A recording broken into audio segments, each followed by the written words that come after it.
రోజు గోధుమ పిండితో హల్వా అయితే చేశానండి. టేస్ట్ మాత్రం చాలా బాగుంటుంది. పిల్లలు పెద్దోళ్ళు ఇలా చేసి పెడితే ఇష్టంగా అయితే తింటారు. మరీ అడిగి అయితే చేపించుకుంటారండి. ఇలా చేసి పెడితే ఇది మొత్తం నేతితోటి చేస్తే చాలా బాగుంటుంది గోధుమ పిండి హల్వా. ఇది మొత్తం ప్రాసెస్ ఎలా చేశానో చూపిస్తాను. స్కిప్ చేయకుండా అయితే పూర్తి వీడియో అయితే చూడండి. ఫస్ట్ ఒక గిన్నె తీసుకొని దాంట్లో సగము ఆయిల్ సగము నెయ్యి అయితే వేసేసుకున్నాను. సన్నగా తరిగిన కొబ్బరి ముక్కల్ని వేసుకున్నాను. బాగా దీన్ని డీప్ ఫ్రై అయితే చేసేస్తున్నాను. మీకు నూనెతోటి చేసుకోవాలంటే నూనెతోటి చేసుకోవచ్చు, లేకపోతే పూర్తి నెయ్యితోటి చేసుకోవాలంటే పూర్తి నెయ్యితోటైనా చేసుకోవచ్చు అండి. టేస్ట్ మాత్రం చాలా బాగుంటుంది. ఇలా అంతా డీప్ ఫ్రై అయ్యాక పక్కకైతే పెడుతున్నాను. మీకు కొబ్బరి ముక్కలు అవసరం లేకుంటే డ్రై ఫ్రూట్ వేసుకోవచ్చు అండి. మీ ఇష్టం వచ్చినట్టు బాదం కిస్మిస్లు ఇవి వేసుకోవచ్చు. ఇవంతా పక్కకు తీసేసాక ఒక కప్పు గోధుమ పిండి తీసుకున్నానండి నేను. ఇదంతా గోధుమ పిండి దీంట్లో మంచిగా బ్రౌన్ కలర్లో వచ్చే వరకు ఏంపేసుకోవాలా. ఇది మన గురుద్వారాలో దేవునికి ఇదే అండి ప్రసాదం పెట్టేది. చాలా బాగుంటుంది. చూడండి ఇలా మంచిగా దోరగా అయితే ఏంపేసుకుంటున్నాను. సిమ్ము మంట మీదనే ఏంపేసుకోవాలా. ఎక్కువ మంట పెడితే కింద పిండి మాడిపోతుంది. ఒక కప్పు గోధుమ పిండికి ఒక కప్పు చక్కెర అయితే వేసేసుకుంటున్నాను, తీపికి సరిపోయేంత. మీరు ఎంత తీపి తింటారో చూసి వేసుకోవచ్చండి. ఇలా అంతా మంచిగా బ్రౌన్ కలర్లో వచ్చే వరకు అయితే ఏంపేసుకుంటున్నాను.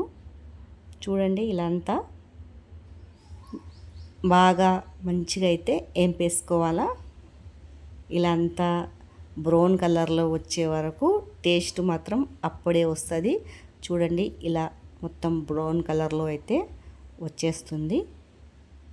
చూడండి అంతా ఇలా మొత్తం బ్రౌన్ కలర్లో వచ్చే వరకు మంచిగా ఏంపుకుంటే గుమగుమలాడుతుందండి స్మెల్ అయితే నెయ్యిది. చూడండి ఇలా అంతా మంచిగా చేసేసాక దీంట్లోనే ఒక గ్లాసడు అయితే వాటర్ పోసుకోవాలా. ఇది మంచిగా కలిపేసుకోవాలండి. ఇలా వాటర్ పోసుకున్నాక మొత్తం చిక్కపడిపోతుంది. చూడండి ఇలా కొద్దిగా మంట ఎక్కువనే పెట్టుకోవాలా. పెట్టేసుకొని కలుపుకోవాలండి. ఇలా కలుపుతుంటేనే పైనుంచి ఒక్కొక్క చెంచాడు నెయ్యి పోసుకోవాలా. చూడండి నెయ్యి పోసుకుంటూనే ఉంటే ఇలా అయితేనే ఉంటుంది. దాంట్లో కూడా కొద్దిగా నెయ్యి ఫామ్ అవుతుందండి. ఒక 2 చెంచాలు 3 చెంచాలు పైనుంచి నెయ్యి అయితే వేసేసుకోవాలా. స్మెల్ అయితే చాలా బాగుంటుంది. ఇలా మొత్తము దగ్గరికి వచ్చే వరకు అయితే ఉడకనిచ్చుకోవాలండి. పిండి బాగా ఉడికిపోతుంది. చూడండి ఇలా మొత్తము మంచిగా ఉడకనిచ్చుకోవాలా. మంట ఎక్కువ పెట్టొద్దు, సిమ్ము మంట మీదనే. చూడండి పైనుంచి అంతా గీ అయితే వచ్చేస్తుంది. ఇలా నేనైతే ఒక 2-3 చెంచాలు అయితే నెయ్యి పైనుంచి మరీ వేసాను. తర్వాత ఏంపుకున్న కొబ్బరి ముక్కల్ని అయితే వేసేసుకుంటున్నానండి.